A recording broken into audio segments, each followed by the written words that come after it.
Hi, Willem. Sophia Soto at Yardbarker. Hi, How are you Sophia. today? I'm well. I'm well, thanks. Thank you so much for taking the time to speak with me. Sure. Incredible performance. I'm such a Oh, fan good. of your work, and I Great. appreciate you, Thank you. Thank you. of course. So, why do you personally think psychological thrillers are kind of the perfect genre for these deeper, more thought-provoking themes, such as power, race, and identity? Because it's one of my favorite genres. Okay. I don't know the answer to that, but I can make a stab at it. Um, psychological thriller. It's about people that are searching for something in their head. It's a uh, struggle that's very interior. So they're asking questions about kind of existential questions or questions of their circumstance, and that'll lead you to some of these subjects about worldview and what oppresses you and what you're afraid of. So in this case, yeah, I think that's my stab. I don't know.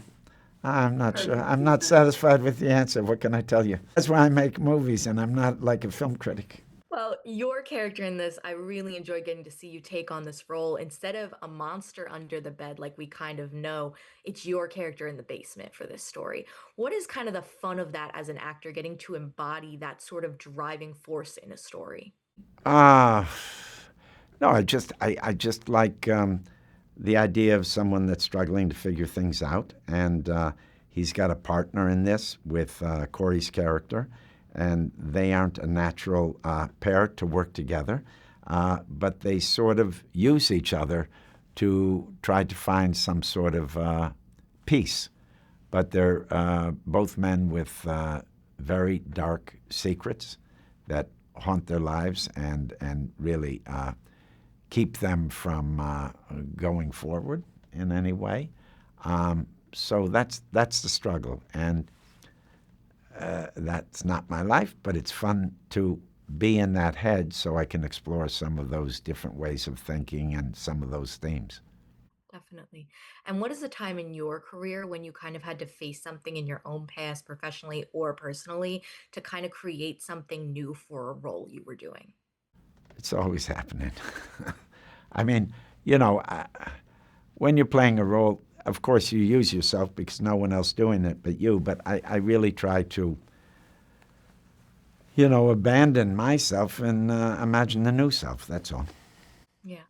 And for this role, is there something that was particularly challenging or intimidating to you? I know there were obviously a lot of like those discussions between those two characters, and I feel like they were very deep discussions. They are, but they were compelling, and I was down with that. I think the hardest thing was to really, in my own mind, be credible this fantastic life that my character has had, and to explain it any further, is like a spoiler. But some of the things he confesses to have done, I had to imagine constructing a life that a man could do those things.